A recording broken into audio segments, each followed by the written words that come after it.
Aí o novo bloco de notas do Windows 11, por enquanto está apenas na versão aí Dev e a versão Canary, né, do Windows 11, na build 26.200.5622, então vou mostrar aqui para vocês. Agora temos esse novo menu aqui, onde a gente consegue personalizar o nosso texto, né? Agora tem tamanhos de fontes, né? Como se fosse realmente aí um Word, né? Que tem essas opções, onde você consegue selecionar já título, subtítulo, seção, né? Cor. Aqui a gente tem as novas opções de lista com marcadores ou lista numeradas. Entrou também a função negrito e itálico, e a gente consegue também colocar links ali para ele abrir, né, links diretamente por uma palavra ou algum texto. E aqui a gente tem a função de limpar toda a formatação, né, que tinha anteriormente. Testando então aqui para vocês. Eu selecionar então aqui o texto, eu vim aqui, se eu botar como título, ele vai ficar grandão. Aqui eu posso colocar então como se fosse um subtítulo, consigo também numerar coisas aí, por exemplo, ordens, né?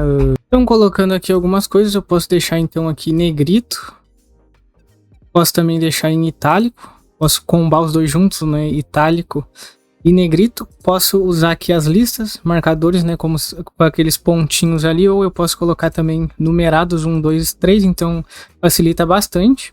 Consigo colocar links também. Então, por exemplo, se eu fosse colocar aqui o link do meu canal, eu posso colocar aqui. Posso colocar o link aqui também, ó. E ele fica então dessa forma aqui, que ao clicar, automaticamente ele já abre no Google e já abre aí o link, né? Colocado aí por você. Então, muito legal essas novas funções aqui. Acho que vai ajudar bastante, principalmente quem anota coisas, né?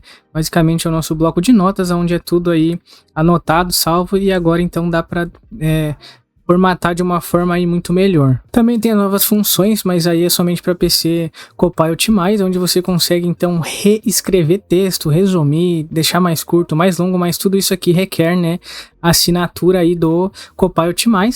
Algumas coisas você não vai conseguir, ó, precisa de plano e assinatura, mas essas funções básicas aqui de formatação de texto vai chegar aí futuramente no Windows 11 normal, gratuitamente aí no seu bloco de notas.